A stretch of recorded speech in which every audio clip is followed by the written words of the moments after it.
Good afternoon, and thank you for joining us. I'm Rick Wade, Senior Vice President here at the United States Chamber of Commerce. A couple of years ago, we convened business leaders, some 5 or 6,000 across the country, in a dialogue and conversation about inequalities in America. And from that dialogue, we moved into action and we launched what we call the Equality of Opportunity Initiative, designed to advance both private sector and public policy solutions to address what we call the race-based opportunity gaps in America. Our next generation business partnership exposes students from historically Black colleges and universities and other minority serving institutions to new career opportunities. It promotes entrepreneurship and encourages knowledge sharing among academics and business leaders and trade associations and other industry groups. Today's forum, The Future of Business and Higher Education, is organized in consultation with the White House Initiative on Historically Black Colleges and Universities. And I'm honored to welcome today all of our special guests in our audience, including presidents and chancellors from historically Black colleges and universities and other minority serving institutions, business leaders from across the country, and other stakeholders for this very important dialogue. Today, we'll examine the connection between education and unemployment, entrepreneurship. We'll highlight the tangible ways in which business and higher education leaders are working together to create value-added partnerships. These are important conversations and important efforts that are designed to help strengthen our economic competitiveness and build what we call a more inclusive economy. I hope you'll be inspired by our speakers who are leading by example. And why don't we jump right in and get started? And in doing so, let me welcome one of those leaders who's making it happen, Jimmy Etheridge, Chief Executive Officer, Accenture North America. Jimmy. Rick, how you doing? Great to see you. I'm doing you. Wonderful, my friend. Welcome. It's good to see you again. Thank you for having me here. I'm excited to be part of this event. Just tremendous respect for the great work that you and the Chamber are doing. Well, let me say also, thank you for your leadership, your commitment, and your partnership. You've been with us since day one, since we began this dialogue with these universities, and it continues today. So let's jump right in because there's a lot I want to cover with you. Over the past 18 months, these have been some challenging times. It's been transformative to some extent for our nation across the country and the world. A time that's brought together business leaders in conversation and action to break down barriers of systemic racism and racial inequity. And Accenture has made some strong commitments in this space, increasing representation of people of color in managing director positions in the United States. Tell us a bit why this goal has been so important to Accenture. And then secondly, your perspective on HBCU partnerships and how they're helping you to meet that goal. Well, thanks, Rick. In terms of the goal that we've set, what we looked at is how do we make our representation look like the clients that we work for and the communities that we live in. And while we have been doing a lot, like a lot of corporations, around diversity and inclusion, what we saw is we had more work that we needed to do.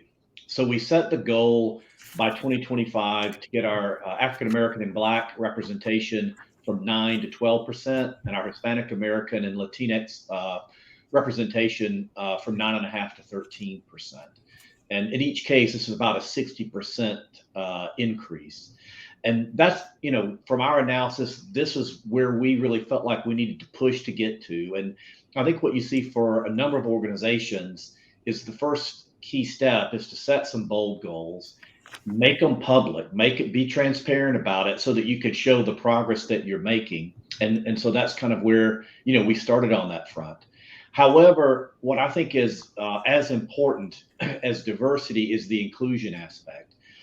I do this podcast with Emmanuel Acho, where we talk about uncomfortable conversations, and we have just some fascinating guests through that. And one of the guests I had was Cent Marshall, who was the first Black CEO of an NBA team, the Dallas Mavericks. And one of the things Cent said that stuck with me is that, diversity is about inviting people to the dance, but inclusion is about asking them to dance.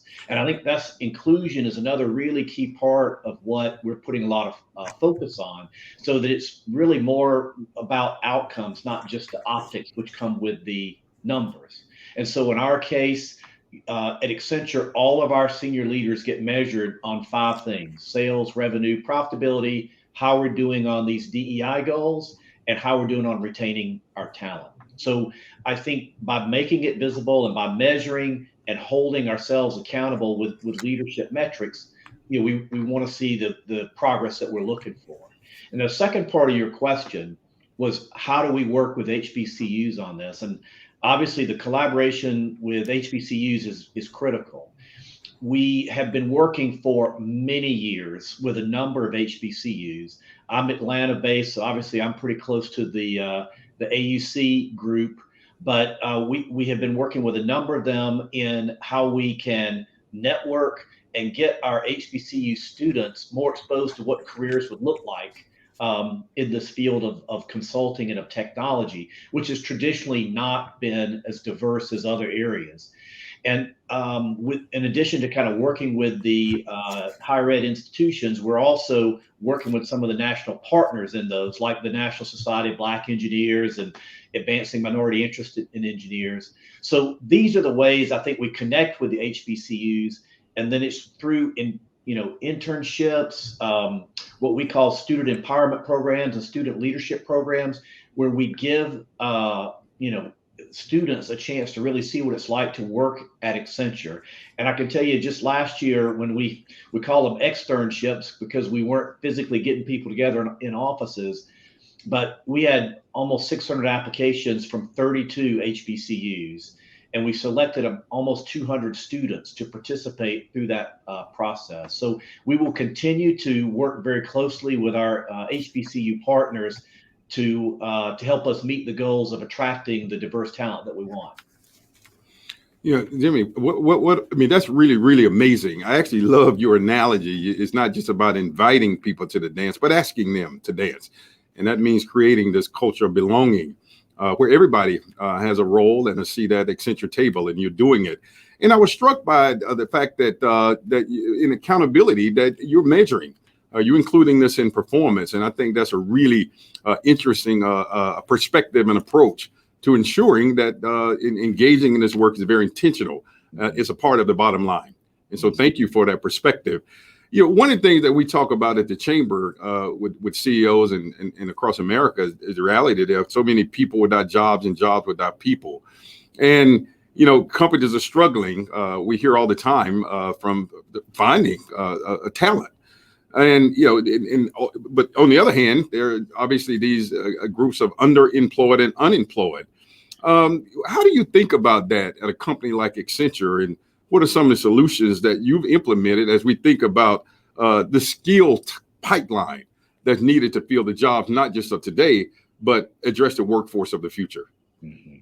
Well, it's a great question, Rick. And in fact, a couple of weeks ago, I was on the West Coast at this Milken conference speaking about this, and the whole conference in a lot of ways was talking about the great resignation or the great she session when you look at the numbers of women who have left the workforce. But what we see today is, for a lot of companies, they're really struggling to find the talent that they're looking for. And we do see that being an even bigger issue now than it was before the pandemic. Despite that, I just looked at the National Women's Law Center report in October. We still have nearly 1 in 12 Black men ages 20 and older that are unemployed. That's around 8%. And by comparison, the unemployment rate for white men, same age 20 and over, was 4.2%. So we know that we've got talent that's hidden out there that corporations are not finding that they need to. And one of the first things I always talk about that has been a big impact for us at Accenture is we have tried to shift to a focus on skills rather than looking at degrees. And what we found was we went and looked at our jobs, and each one of them we asked, what skills do you really need to be successful in that role, and what kind of training would we need to provide for someone? And what we saw is almost half of our jobs, in fact, would not require a 4-year degree. And that was a little bit eye-opening for me to see just how much we'd sort of overspec a lot of these roles.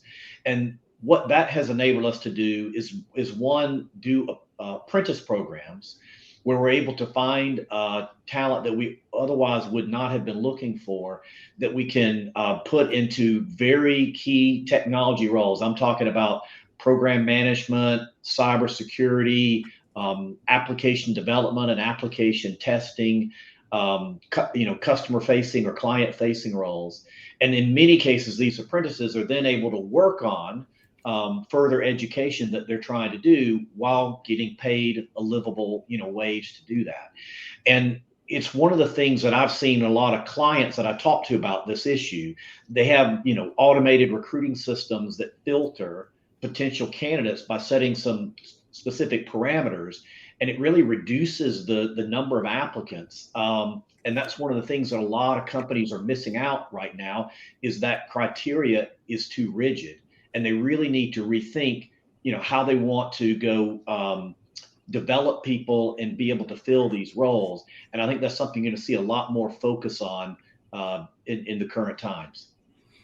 That's a really good point, Jimmy. I'm originally from South Carolina, and I think one of the things that I've always been proud about in South Carolina and in other states is the role of technical and vocational schools. And so what a wonderful opportunity as we think about HBCUs, and particularly those who are sort of involved in the technical and vocational education, for them to continue to partner with companies like Accenture to help address the skills gap. But you have firsthand experience in building these sort of value-added partnerships as we think about the next generation of business leaders. And you got something real special that you have going on with Prairie View A&M. Can you tell us more about that partnership that you have with Prairie View? Be happy to. I think you may also have President Simmons on here a little bit later, but Accenture has worked with Prairie View A&M for 27 years. So we've had a very long relationship. And what that's enabled us to do is really begin to engage and educate students on what's possible at Accenture, early in their academic careers. And, we're all about doing that, Rick. I mean, I always joke when it comes to finding the talent, we don't want to be the last person going in the grocery store checking out the fruit. We want to be the first ones in there. So the earlier that we can connect with potential people to come work at Accenture, the better. So one of the things that we do is we look at partnering with Prairie View around different key technology programs, particularly the ones that we see are going to be in very high demand, over the next 3 to 10 years.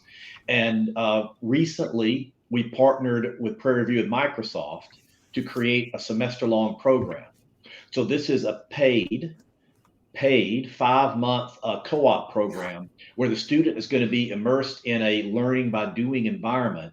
And not only are they going to be immersed in learning technical skills, but we're also going to focus on soft skills, leadership, some relevant industry experience, and networking.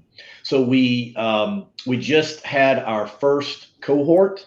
And we are already looking with some further changes and expansion on that program that we'll be doing for next fall's cohort. But I think just a great example of what a wonderful partner Prairie View A&M is for us.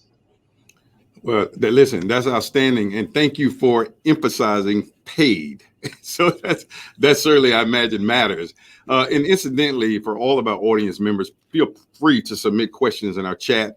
We're excited again to have Jimmy Etheridge, CEO of Accenture North America. And certainly, I'm aware, obviously, he'd be very interested in entertaining your questions. Please submit them in the chat. You think about the work that Accenture is doing and what you're doing with Prairie View A&M and all of the work you're doing. But, how do we expand that, and what implications does this work have for other companies in your industry, or quite frankly, outside your industry? I mean, how do we get more? I guess if you were to have this conversation with other CEOs, I mean, what do you say to them to help them get on board this train, if you will, if they're not? Well, the pandemic has been a accelerator for technology. I've joked with several clients, it's been like a technology time machine. And so for a lot of organizations, whether that's higher ed or government or private enterprise, what they've seen is immediately having to shift to a work from home type environment or school from home type environment that is going to be supported through technology. They've seen in many cases a disruption in supply chains or a disruption in how they go to market or sell to their customers. And again, it's technology that's stepping in to make a difference. And so, candidly, Rick, for organizations like ours that work with companies and institutions to be able to implement technology, we've been very busy with that. And I think it's great because I do believe there's an opportunity for technology to really democratize some of the things that today are not that way. And I believe as people get comfortable with technology, it has the power to really open up some solutions that we've not seen before. At the same time, I've also seen where technology can be a divider.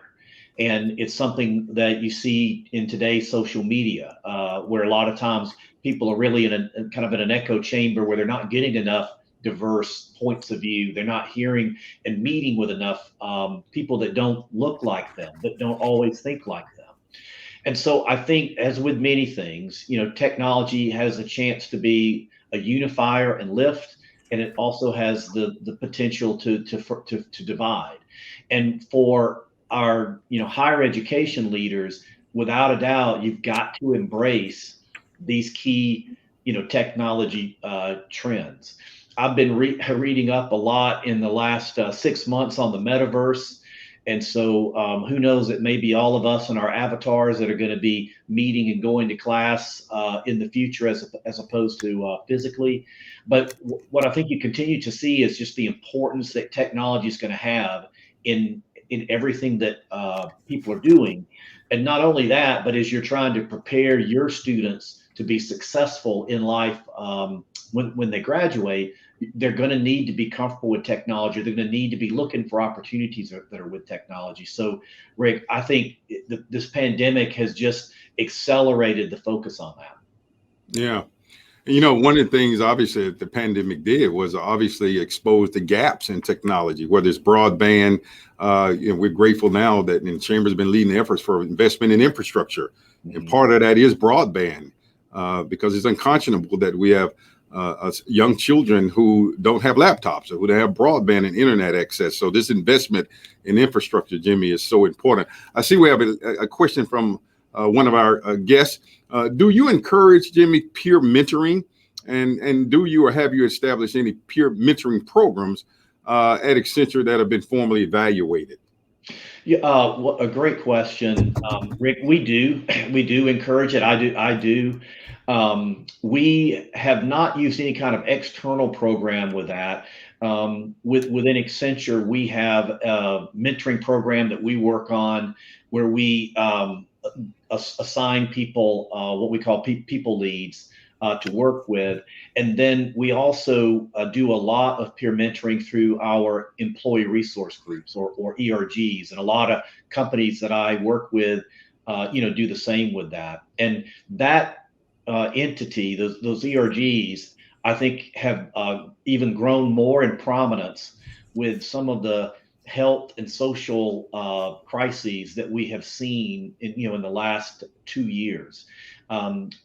As it's been hard for people to physically get together, a lot of this peer mentoring is now being done more virtually. And, we have tried to lean into that, giving people Starbucks cards so that while they can't physically get together, they can get on video with a cup of coffee and be able to connect. I think back to our point of the importance of inclusion and bringing your authentic self to work, a program like peer mentoring is very, very critical. Jimmy, here's another question as we sort of wind down here. How are small firms, MBEs, WBEs, being part of the solution, perhaps to be entry career paths to large firms, create jobs and opportunities. I think the question is also, raising the point that small businesses perhaps are not at the table to be part of the discussion. How do you view the role of small Black and other minority and women-owned businesses as a part of the solution? Mhm. Well, I think it is a very good point. I do think those organizations are not always at the table. That's one of the reasons that a lot of times organizations like ours, we have a supplier diversity program where we try to seek out not only diverse suppliers, but we look for small, entrepreneurial suppliers as well. But I know, we did some work in Atlanta for the Atlanta Chamber, which has kind of gone out to some other cities as well. But that's one of the things that we looked at is what about as it relates to innovation and opportunity? How do you make sure that local neighborhood, mom and pop, diverse owned businesses are being able to also connect in with this innovation agenda, with this technology agenda? And some of it, as you said, Rick, comes back to infrastructure, and in this case it's the technology infrastructure.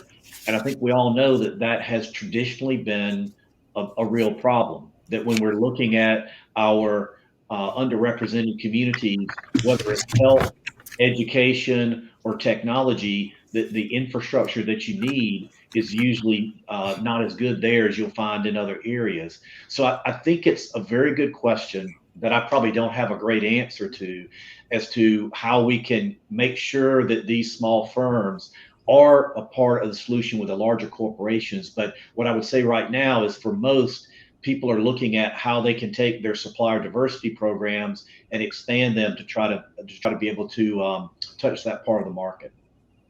You bet. Jimmy, now here's a last and final question, my friend, and I promise you that this is going to be the most difficult question that you've gotten today and perhaps in your lifetime. Mm-hmm. And it's a really simple fill in the blank. And here it is. When I was a student in industrial engineering back at Georgia Institute of Technology, mm-hmm. I what? Fill in the blank, Jimmy. I figured out I did not want to be an industrial engineer. I joke with people that when they ask my sort of career journey, I said the main thing I learned getting my industrial engineering degree is that I didn't want to be an industrial engineer. And sometimes I think knowing what you don't want to do does have value. I didn't know what I wanted to do, but I had figured out what I didn't want to do. That's what led me into this consulting career. And even though I use a lot of what I learned in that program, problem solving and that kind of thing, I made a good choice for me. I'm still at the same company, Rick, 36 years later. And I know for the new generation coming through our HBCUs, it's going to be unusual for people to work for one organization for 36 years, but I was blessed to make a good decision when I didn't know what I was doing. Jimmy, thank you again. Thank you so much for joining us again, for your continued partnership. We look forward to continuing to work with you in the months and years to come. Thanks, Rick. And again, thank you for the important work that you and the Chamber do. It has been as important as I've ever seen anything here in the last couple of years, and delighted to be with you today.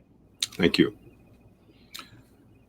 It's a real pleasure now to bring up our next speaker for this afternoon's forum, Dr. Alma Adams, a member of Congress from the great 12th Congressional District of North Carolina. Representative Adams serves on the Committee on Financial Services, the Committee on Education and Labor, the Committee on Agriculture, and in so many other roles. She also is the co-chair and founder of the Congressional Bipartisan Historically Black Caucus for Historically Black Colleges and Universities, which promotes bipartisan legislation to support HBCUs and their graduates.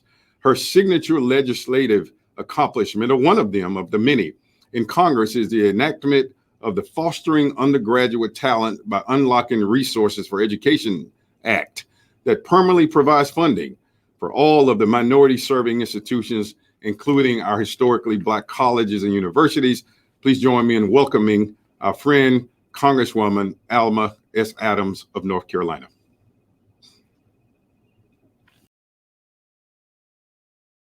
I am Alma Adams, and I do bring you greetings from North Carolina's 12th Congressional District, home to more than 900 residents of Charlotte, Mecklenburg County. I also greet you from the Congressional Black Caucus and the bipartisan HBCU Caucus, which is a bipartisan bicameral coalition of 109 members dedicated to the cause of seeing that HBCUs and their students not only survive but thrive. It's wonderful, of course, to see so many leaders of HBCUs and the business sector represented here today. It's no secret that HBCUs are my life's work. I earned 2 degrees from North Carolina A&T State University in Greensboro, North Carolina, and I taught for 40 years at Bennett College, also in Greensboro. As a professor, I saw firsthand the experiences of students and faculty and support staff at HBCUs every single day. I saw their needs, the needs that arise from a legacy of discrimination and neglect, and I personally vowed to make a difference in righting some of the wrongs. I began my career in local and state politics more than 35 years ago. I'm now in the halls of the United States Congress, and every step of the way, the concerns of our low-income, first-generation college students of color have been my cause. And it's because of that I founded the Congressional Bipartisan HBCU Caucus. The caucus has been instrumental in drawing awareness to the issues impacting historically Black colleges in Congress. And along with the Congressional Black Caucus, we've led the charge in passing meaningful bipartisan legislation to address those issues. And one of the initiatives that the caucus has had for some time is the Partnership Challenge. So that's great for this discussion today, because the Partnership Challenge asks the private sector to recognize the importance and the impact of HBCUs to our economy and to the principles of corporate diversity and inclusion. And so the challenge then asks that recognition be supported by greater investment and engagement to ensure that HBCUs can continue to prepare diverse talent for our workforce. If you're looking for diversity, it's really, we have the pipeline for that. So the Partnership Challenge now has about 80 members that span industries such as tech, financial sector, agriculture, and telecommunications. We've been incredibly valuable and fruitful to HBCUs and the private sector. The power of diversity in thought and background cannot be underestimated. This diversity is what makes HBCUs so rich, particularly when it comes to the living legacy that they leave in their students. HBCUs have produced doctors and lawyers and titans of civil rights and members of Congress. And as the business sector looks to hire and retain a diverse workforce, representatives of the melting pot that is America, I urge the business sector to look at HBCUs for a pool of untapped talent. As HBCU students prepare to enter the workforce, they look for mentorships and opportunities for growth in the private sector. So the world of higher education and business have a perfect match here. I encourage as well the business sector to reach out to HBCUs to think about the powerful legacy that HBCUs have already generated and to think outside the box when diversifying the workforce. And HBCUs, I encourage you to continue building stronger students, offering them the very best that you can. I continue to think about W.E.B. Du Bois, who talked about education and who realized, and he said that education is indeed the most fundamental right. And thank you for securing that fundamental right for our students. The very best classes, faculty, and resources, as you've been doing for generations, continue to do that. And so I'm urging both HBCUs and the business sector to come together and have continuous dialogue about how to transition students into the workforce. I look forward to hearing from the rest of these esteemed speakers, and I thank you so very much for the opportunity to be with you today.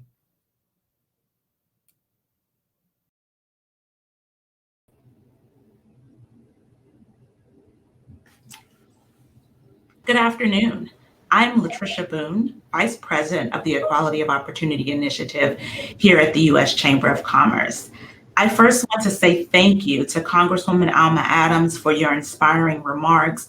Congresswoman Adams, we are truly grateful for your dedication and tireless leadership on behalf of historically Black colleges and universities.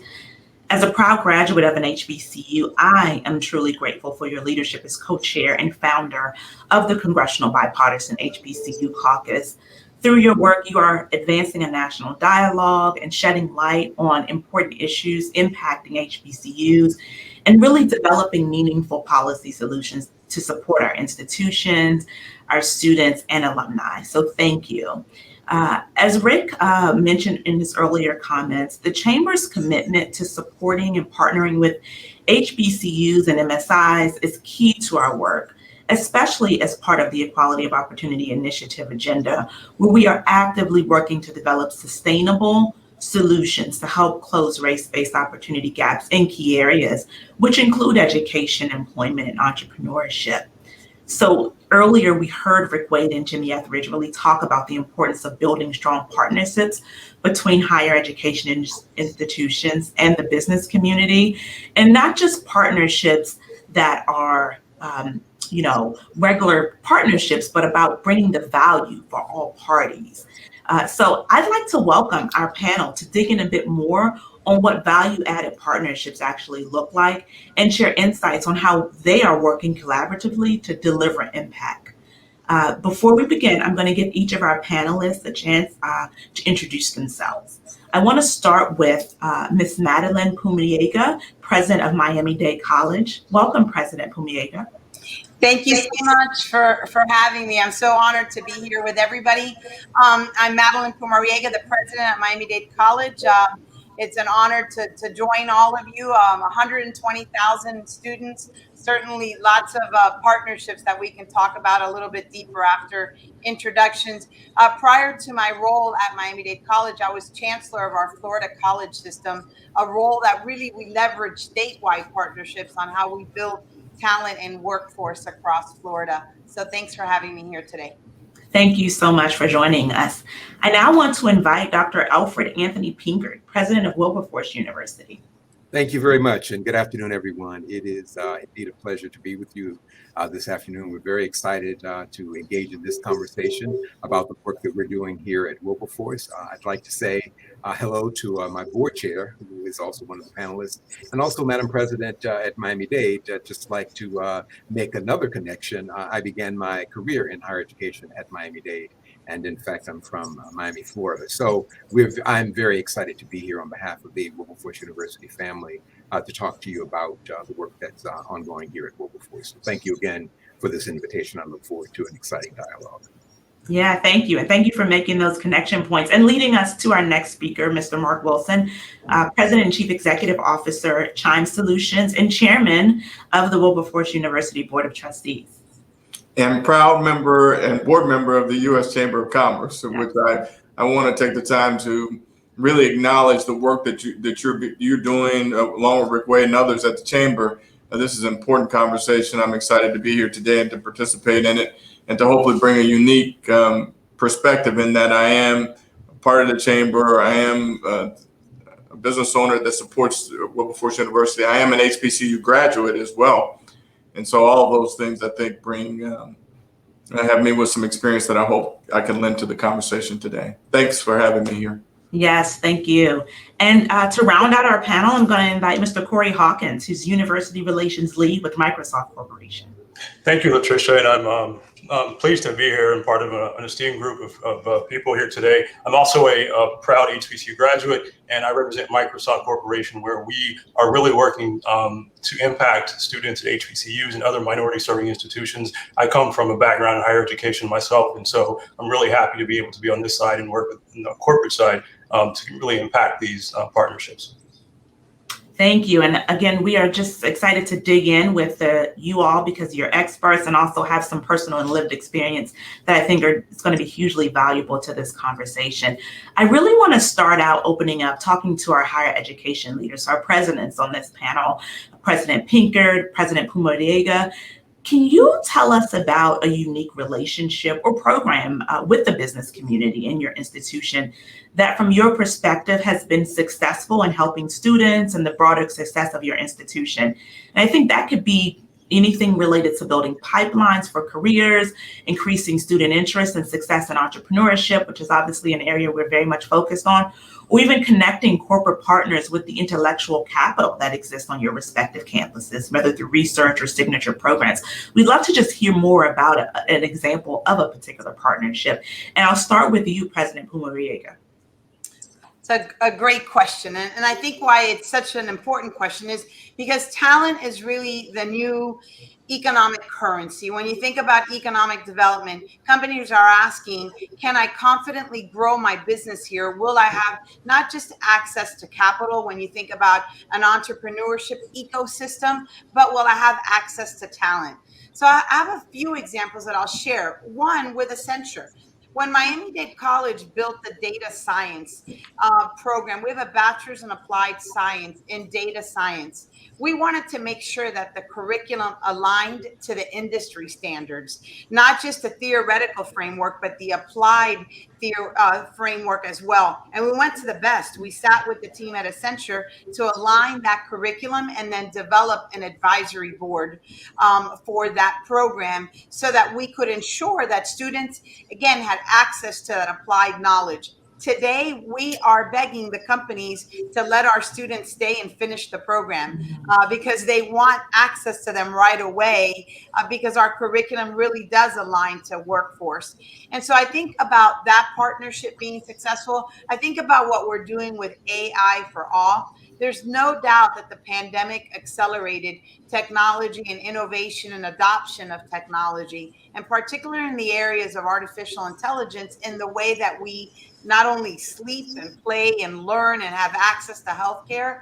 So we've developed a partnership with IBM where they are providing access to badges and credentials, curriculum, and expertise. And just this past week, we had over 300 faculty go through an AI training program with the help of IBM. And what we're trying to do there is make sure that we don't build AI in a vertical platform on that path to computer science, but most importantly, that we do it horizontally across the curriculum. So if you're in healthcare, AI is probably going to be used in hospitals and the way that folks reach and have access to healthcare, as you're going to see it in cybersecurity and other areas. And so those are just examples of partnerships where we've sat down first with business and industry, looked at what the talent needs are, and then aligned our curriculum and matched that to programs that are that talent pipeline, like our associates in science and cloud computing with AWS. And just this last summer, for the first time, AWS hired associate and science students, not just the baccalaureate students in that area. And so I think it's going to be critical for the future of work that our higher education institutions align our programs to the demands of the industry and to workforce. Yeah, thank you so much. I think you lifted up so many great points, right, that we're trying to talk about, especially the idea of sitting down together and designing a program together, and also just the idea of bringing faculty in, and faculty are getting training to then be able to support our students. So thank you. Dr. Pinkert, I'd love to hear an example of work that you all are doing at Wobble Force University. Absolutely. And in fact, I have two examples, if you would allow me. And at Wobble Force, one of our identity statements is we are the first in the future. In 1964, Wobble Force University established a cooperative education program, one of the very first of its kind at HBCU, may have even been the first. And for that time until now, that program allowed Wobble Force students, in fact, it required students to work in a business, to work in corporate America as a part of their Wobble Force experience. It became a signature program. Wobble Force for many years was identified with that program. And many of our successful alums will tell you that they began their careers and that this program was an important entree into corporate America, into their eventual success. business. In 2020, pre-pandemic, as we began to really look at the value proposition for Wobble Force moving forward, we began to reimagine that cooperative education program. It was a program that has worked, but we also reasoned that it was time for us to really look at how that program could be reimagined for the 21st century and beyond. And what we developed was the Reimagined Cooperative Education and Experiential Learning Program. And we recognize that not only would our students have the entree that they had historically into corporate America, but it would also give them an opportunity to really get good and solid experiential experience that would stand them in good stead. We also recognize that what if we, in fact, began a very focused partnership with a business and in fact, design a very unique program where students could work at that business and gain all of the requisite skills for being successful, and at the same time have that business be an integral part of the economic life of Wobble Force. And so we began a relationship with Chime Solutions, which happened to be the business of our board chairman. And it was a continuation of work that we had already begun, because several years prior to that, we began to listen to our students as they came to us. And the majority of our students have begun to say to us that we're interested in building businesses of our own. So as a result of that, we established the Mark and Shelley Wilson Center for Entrepreneurship and Innovation. So you have two streams here at Wobble Force. You have those students who are interested in becoming business owners, and we wanted to introduce them to an entrepreneur mindset and what was required in order to be successful there. And then we had students who wanted to go into corporate America, and we wanted to give them an opportunity to do that as well. So our first partner with Chime Solutions, we certainly expect to develop partnerships with other corporations and businesses as a part of our Reimagined Cooperative Education and Experiential Learning Program. Yes, thank you so much for that. And I think it's important to note that you're being responsive to the needs of your students, also being responsive to business and industry. So there's really a win-win. And again, talking about value added on both sides of that. And so you lead us once again into our next question, which I will direct to our corporate representatives in this conversation. And so Mark and Corey, I'd love to talk a little bit about how Chime Solutions and Microsoft are working with colleges and universities, particularly HBCUs and MSIs, if you have examples of that, to build strong and impactful partnerships and that go beyond a financial commitment, which is great as a graduate of an HBCU. And I know that cash and financial investment is important, but partnerships that take it the next level and really support the success of students and faculty in a long-term way in your respective industries. And we will start with you, Mark, and then we'll move to Corey. Okay, yeah, I appreciate the question. And what Wobble Force has provided me as a business owner is a real outlet to leverage what we do. Our core business is providing customer service, business process outsourcing, and job creation is at the center of what we do. We create a lot of jobs. And so the reimagining of the co-op program was a great opportunity for our company to invest in that, in the lives of the students, and the chance for our company to, to help with both financial support, which, we made a $10 million commitment to the university, for the school to put through as many students as they can through the co-op program and allow those students to learn experientially and position themselves for jobs. Beyond that, we leverage the relationships that we've had with our clients to put them in position to, to take advantage of this new reimagined co-op too. So we've extended from our company to our customers and allow them to go and start to partner with the school to provide, these opportunities with students. And so I just think it just takes an intentional mindset on the part of businesses and business owners to reinvest in what I think is a worthy channel, being historically Black colleges, that's ripe and full with talent. And so you get the duality of getting good talent and good service while doing good by supporting the education and development of our kids. Absolutely. Thank you.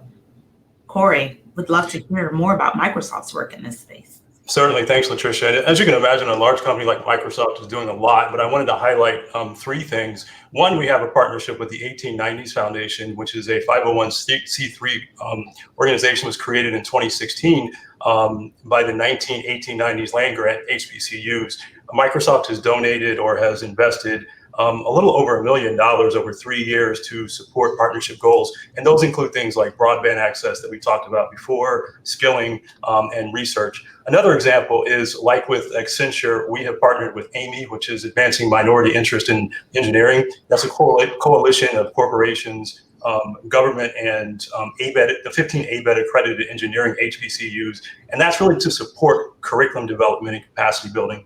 And then finally, like with similar to what Miami-Dade College is doing, Microsoft has a visiting data science educator program. It's in its second year. This past summer, we had 14 visiting professors from 7 HBCUs who spent time with us virtually in a paid externship in which they had an opportunity to shadow data scientists at Microsoft, learn what they do, and then to take that information back to their home institutions to help to develop curriculum and develop capacity. So those are just 3 examples of what Microsoft is doing, and we're really excited about those. Yes, thank you. Great examples, again, of how we are partnering in a way that really digs in a bit deeply, whether it's through mentorship and sitting down with others to have conversation about how you design programs together. So I want to remind our audience, if you have questions, please add those to the chat and we will work to be able to answer some of those questions as we are moving through the program. And I'm going to move on to another question for our university and college presidents. And so I'm going to start with you, President Pinkert. You know, as you think about the work that you're doing and your partnerships on the corporate and private sector side, what recommendations do you have for other higher education presidents or officials who really want to align the needs of the business community and their corporate partners with their broader efforts to enhance career readiness for their students? So any steps you would suggest they take, or any best practices that you would want to share? A very fundamental one, and thank you for that question, and that is talking to one another and being able to sit together and really talk to one another. You know, it's important to recognize that higher education and corporate America are 2 very different cultures. In higher education, you have very, very smart people who move very slowly, who are used to being deliberative, and in corporate America, you have very smart people who are used to understanding and taking account of the environmental scan and moving very quickly to get things done. Sometimes that difference in terms of how things are done, it has historically been a point of, I won't say contention, but oftentimes conversations and discussions will stop. Faculty will say, well, we can't do that. Business owners and corporate leaders will say, they're just too slow. Why can't they? They're time honored and really sort of stuck in the mud. And so my recommendation is that those of us in higher ed, not be afraid to sit down across the table from our colleagues in corporate America, listen to them, listen to what they say they need in terms of the workforce, and then develop ways of being innovative and creative so that we can match what we do in terms of preparing students to be impactful, to be successful, to have the requisite skills and temperament to move into corporate America or entrepreneurship and be successful. And so I think that that would be my very simple recommendation, that we be open to that kind of dialogue, and that we recognize our differences in terms of institutional cultures, but that we don't allow those differences to be impediments to successful opportunities for partnership. Yeah, I think that's great, tangible advice that our colleagues can take. President Pumarega, would you have any particular advice beyond that you want to share with your colleagues in higher education? Yeah, I would say talent is universal and opportunity is not. And so how do we leverage, and tie together the ecosystem of human capital and social capital and venture capital, along with real talent capital, and developing those intentional kind of pathways? How do we make sure that it's accessible, looking at various platforms, not just our traditional platforms, but when we think about how we'll deliver stackable credentials, certificates that lead to associates and associates that lead to bachelors, how do we leverage the expertise of industry to work with them in leveling up their own employees and being that upskill partner, if you will? I think there's an opportunity for us to look at those enterprise skills that we hear so much about. I think they're future proof in terms of design thinking and teamwork and the digital skills that employees need to continue to keep their jobs, be successful in their jobs. Really look at the data. I think that what's important when we're sitting at the table and talking with one another is what do the numbers say? Looking and disaggregating the data and figuring out where there might be leaks in that talent pipeline, and how together, by leveraging our resources and expertise, can we close those gaps and make sure that we are creating that diverse and inclusive workforce as well. And then I would just end that it really requires tactical strategy. It doesn't just happen by default. It really does happen by design. And having a design partner along the way. I think that sometimes higher education institutions might come to companies and just look at, we want scholarships or we want money, investing in this new program. How do we really leverage a strategy around the expertise we all bring to the table? Because I do believe that having the right workforce really requires a talent management strategy from the private sector, and then really requires collaboration with the public sector and the education sector. And that will build a robust opportunity and access to a talented workforce.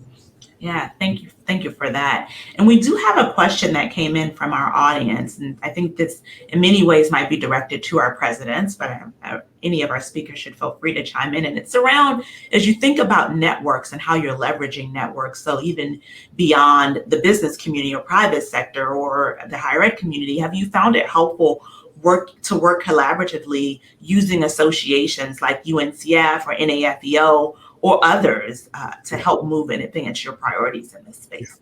I would say that those collaborations are very important. Wobble Force, as you may or may not know, is a member of UNCF. And so that opportunity to collaborate and to meet with 36 other UNCF presidents is very important to me in terms of the work that I'm doing.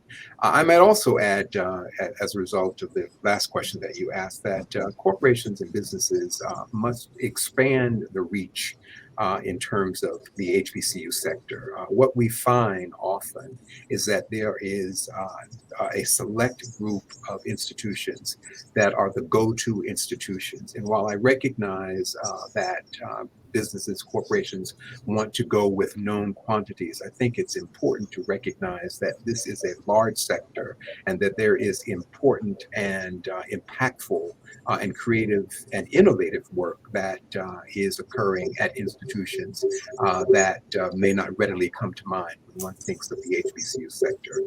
And so I would just urge, as we talk to our colleagues in corporate America, to expand and to believe that at these institutions you will find very, very talented and very, very intelligent students who can in fact add value to your workforce. And I would certainly echo everything that my colleague from Miami-Dade said in terms of it must be intentional, it must be strategic as we develop these collaborations, and that it must be data driven so that we can also recognize when we are successful and when there are moments where we have to intervene to make a course change if something is not working.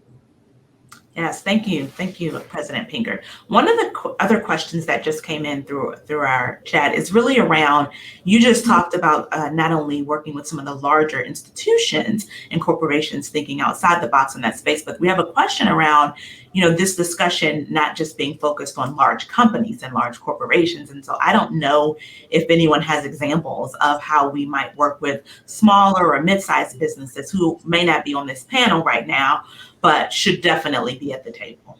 Yeah, I think I qualify for that. Being Thank you, Mark. Yes. And I would just say that it's not reserved to just the large corporations. I think an awareness, and I think there needs to be more work around making the talent pool that exists in historically Black colleges, more known to middle market companies, and that they, in fact, can enhance their ability to grow and to do what they're trying to do for their customer base. We certainly, as a small, mid-sized company, are benefiting immensely from our relationship with Wobble Force. I happen to have ties to the university, and so that was a driver for it. But to our good fortune as a company, that has happened. I just think if there's ways for us to, get the word out through example, maybe even the example that our company and Wobble Force and that partnership represents, getting that word out so that middle market companies can understand that there is the ability for them to support their growth and development as a company through partnerships with HBCUs is something worthy of pursuing.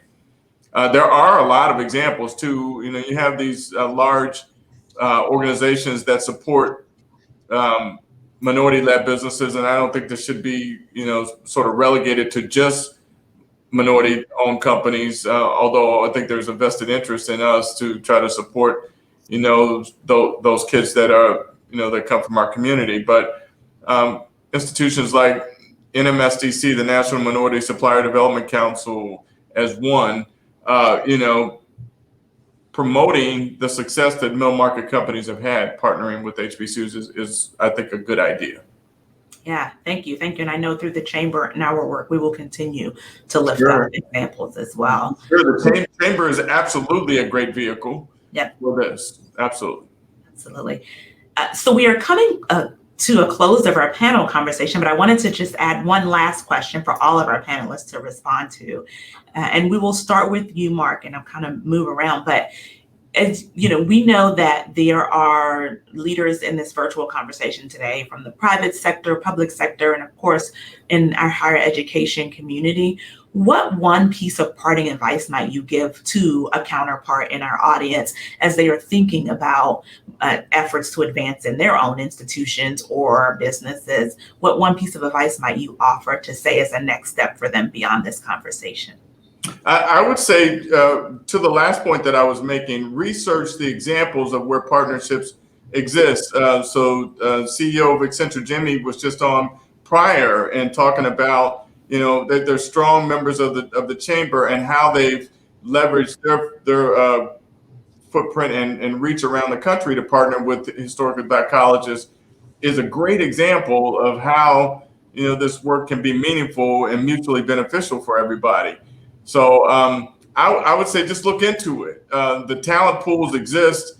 There's many success stories out there that to build on, and I just think having an intentional effort to try to understand about what those are and to follow in those footsteps would be my advice there.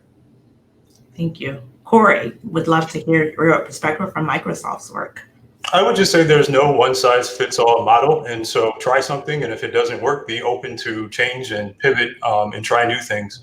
Things change, times change. And so just be open to and flexible to different ideas and opportunities. President Pinker, we'll move to you. Yeah, I would say that we should recognize that the nation is best served by a diverse workforce, and that there is talent and intelligence and creativity and innovation that exists throughout this nation. It is not the province of one group, and that if we open our minds and recognize that everyone benefits from a diverse talent pool, diverse perspective, diverse skill sets, diverse lifestyles, that we're all much better, we will be a much better nation, and that there are places in higher education that have been historically overlooked, that have incredibly talented pool of individuals that could serve this nation well. Thank you. And President Pumariega, we're going to give you last words for our panel conversation. I want to echo what my colleague said, and I think I'll just close with there's a place for everyone in the ecosystem. And with the leveraging of technology, learning from best practices, I think that we have enough proof points, as Mark said, about what's working, and be able to then leverage that and share those ideas. Because as the president just said, if we're stronger together, and there's going to be more jobs than people. And so if we can come together, then, the country thrives and our communities thrive. And I think that's a critical aspect of it. You can say politics as grassroots, and I think talent also has a piece of community. And for the business sector out there, there's a higher education sector that wants to work collaboratively with you. And for our folks in higher education, I know there's business leaders out there that want to share their talents with us so we can build that strong, diverse workforce for our country. Thank you. And thank you again to each of our esteemed panelists for your insights, your expertise, and commitment to this work. I'd now like to welcome Dr. Tony Allen, President of Delaware State University and Chair Nominee of the President's Board of Advisors for the White House HBCU Initiative, to give us closing remarks.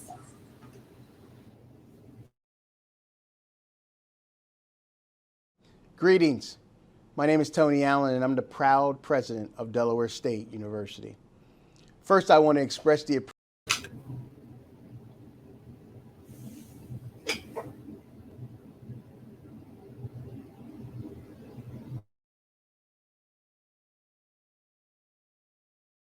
Greetings. My name is Tony Allen, and I'm the proud president of Delaware State University. First, I want to express the appreciation of the entire HBCU community for the United States Chamber of Commerce putting on such a thoughtful, substantive event today. This kind of frank, informed discussion about HBCUs is long overdue in American higher education and in business. And it's not surprising to find the Chamber taking a leadership role.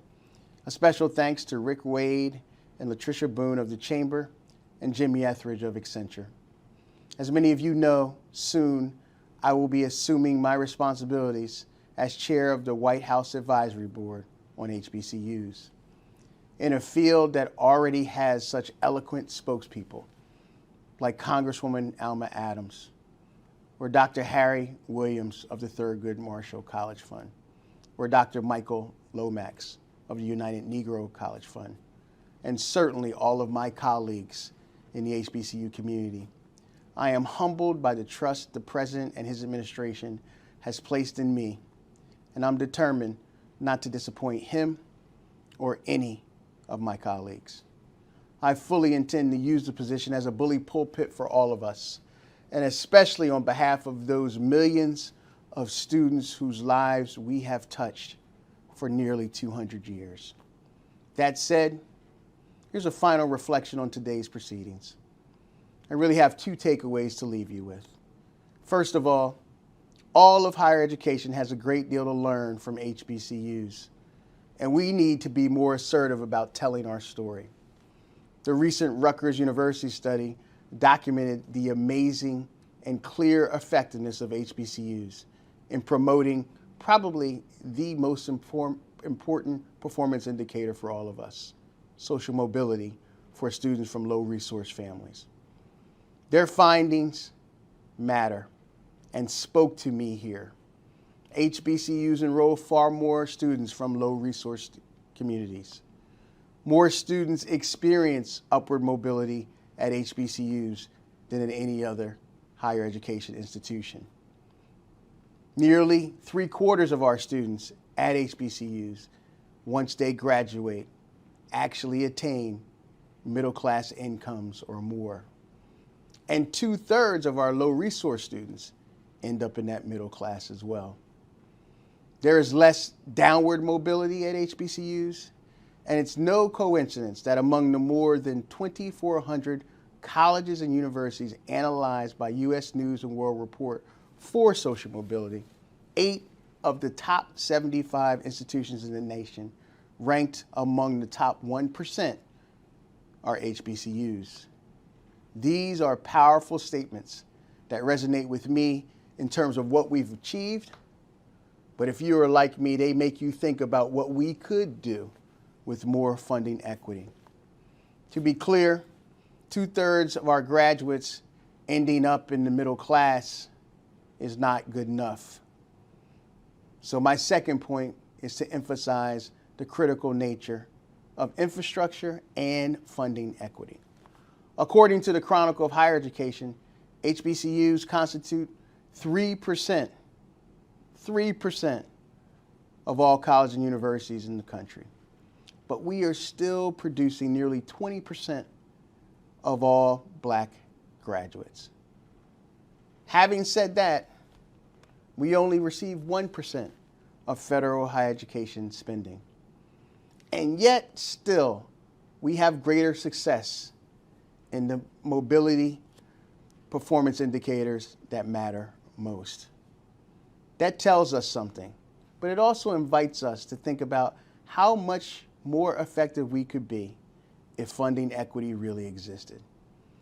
We have to stop diffidently saying, please help us out, and start asserting that our performance long ago merited the equity we have been denied, and that we are the best investment in higher education that America could contemplate for the 21st century.